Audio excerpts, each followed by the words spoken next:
Bonjour tout le monde, une capsule cette fois-ci sur le thème de la santé en général, le réseau de la santé plutôt, on peut dire, les politiques que le Parti conservateur d'Éric Duhaime souhaite mettre de l'avant dans l'optique où il serait élu, où que son parti serait élu. La solution miracle donc pour Éric Duhaime, plus de privé dans la santé.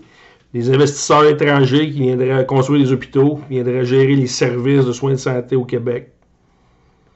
Solution miracle. C'est ça. On profite d'une escroquerie intellectuelle qu'on appelle une pandémie. En réalité, on le sait, on instrumentalise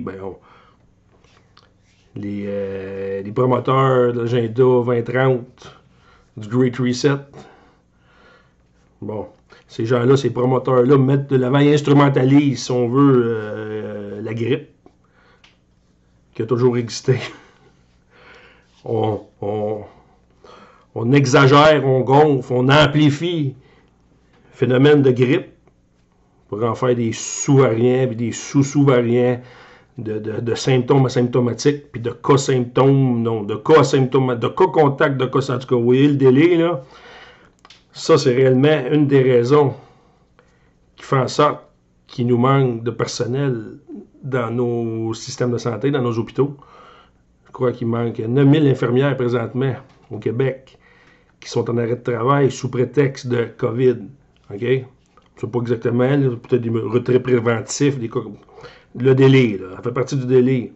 Donc, notre sauveur, Éric Duhaime, qui nous propose plus de privé en santé, comme s'il ne serait pas déjà suffisamment présent, hein, la pharmaceutique, collège des médecins, c'est public ça? C'est une corporation privée, j'ai l'impression, je crois, me semble. L'Ordre des pharmaciens du Québec, avec les pilules à côté, c'est 50 milliards par année, hein, le budget du système de santé au Québec. Et on croit qu'en ayant un régime mixte comme en France, on va dire, privé, public-privé, ça réglerait les choses. Voyons donc. Est-ce que ça va mieux en France présentement? Allez voir les sites de nouvelles sur le système de santé, comment il se porte en France présentement. C'est exactement la même situation qu'ici. C'est la désorganisation totale due au délire covidique des cas de comment on appelle ça, donc faire de la prévention à côté, là, faire du diagnostic à côté. En plus que ça mobilise du personnel absolument pour rien, sans parler, comme je venais de dire précédemment, qu'on met des gens, du personnel de côté pour des raisons bidons, justement, bidons. La réalité, on le sait, c'est pour justement désorganiser le réseau. Ce qui est le paradoxe là-dedans, c'est de voir que c'est le Parti conservateur, soi-disant, le parti anti-délire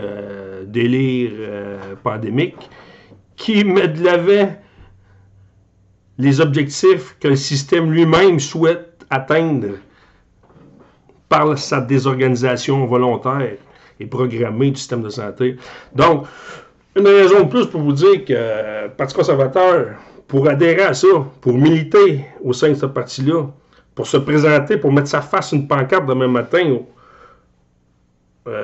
sous les couleurs de ce parti-là, il faut soit, vraiment avoir la petite souris qui marche au ralenti, ou deux, carrément être opportuniste, être affairiste, puis dans le fond, faire partie de la game, faire partie de la même game. Je vous le dis depuis le début, Éric Duhaime et son parti conservateur jamais n'a dénoncé, n'a expliqué, n'a ciblé ce qui se passe présentement. Là. Il ne s'est jamais opposé à l'injection, moi je l'appelle l'injection cachère, Pfizer, Moderna, AstraZeneca, toutes des compagnies, toutes des corporations à forte propriété et à direction cachère. Font des milliards de profits avec le merde, first, qui est injustifié, dans le sens que, on le voit là, on y a accès tous les jours, les chiffres de l'Institut de la santé publique du Québec. On se répète, la seule surmortalité qu'on a observée, c'est 2 ou 3 mois en 2020. On sait exactement lesquels mois, avril et mai, un petit peu décembre. Les gens qu'on a abandonnés en CHSLD, des gens en fin de vie, déjà en fin de vie.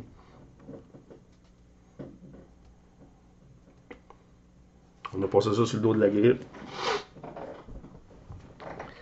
Après ça, c'est les cas. Des cas.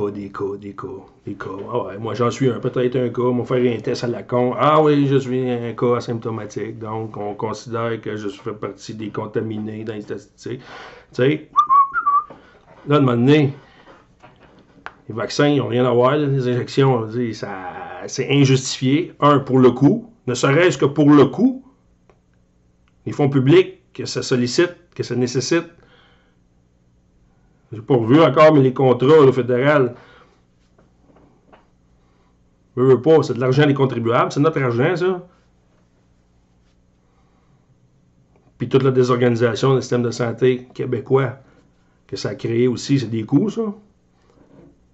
De vacciner le monde, mobiliser du personnel, louer des salles.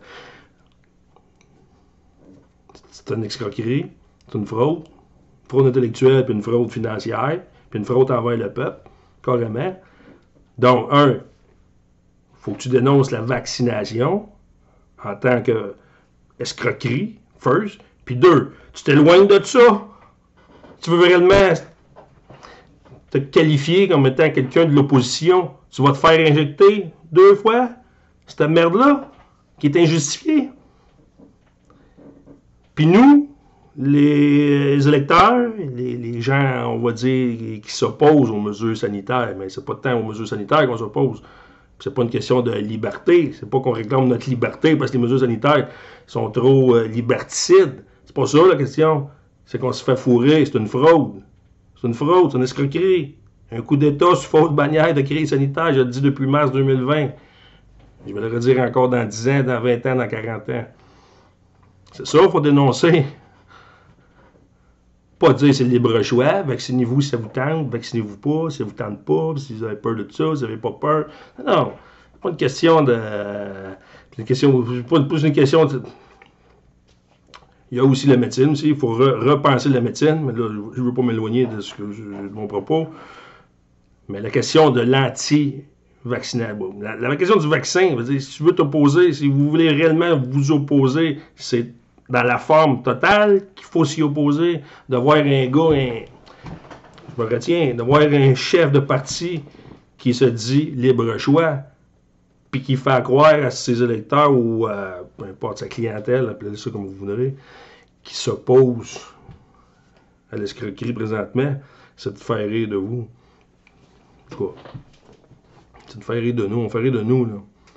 C'est ça, réellement, le Parti conservateur du Québec, ça s'appelle, OK, en termes scientifiques, là, c'est de l'opposition contrôlée, mais solide. Hein, on sait que les autres partis, ça n'en est même pas, c'est même pas d'opposition, là, gars. Ils sont tous friendly, là, puis chummy, Parti libéral, Parti conservateur, Parti québécois, Québec solidaire, la même escroquerie, ça on s'entend là-dessus. C'est le même parti sous...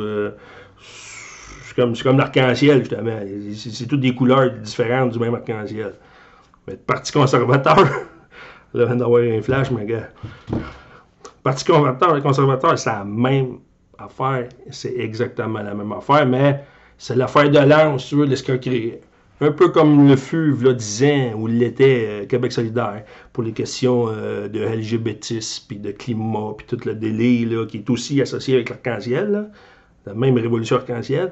C'est le Québec solidaire qui était le fer de lance, c'était marginal, mais il y avait de l'exposure, il y avait du temps d'antenne à côté. Il y avait Québec solidaire, l'opposition. Mais oui, l'opposition. Je le disais, il y a 10-15 ans. Regardez bien, le programme du Québec solidaire en 2008 ou en 2007, ça va être celui du Parti libéral ou du Parti conservateur. Pas conservateur, mais la CAQ. On ne pouvait pas le savoir, là, mais ça reste la même gang. Hein.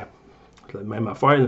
Mais le programme de Québec solidaire, là, 12 ans, 12-15 ans, c'est devenu le programme du PQ, puis du Parti libéral, puis de la CAQ.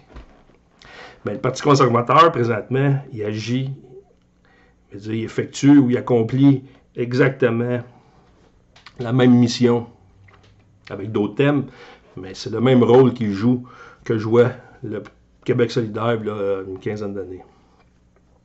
C'est la même escroquerie, même affaire.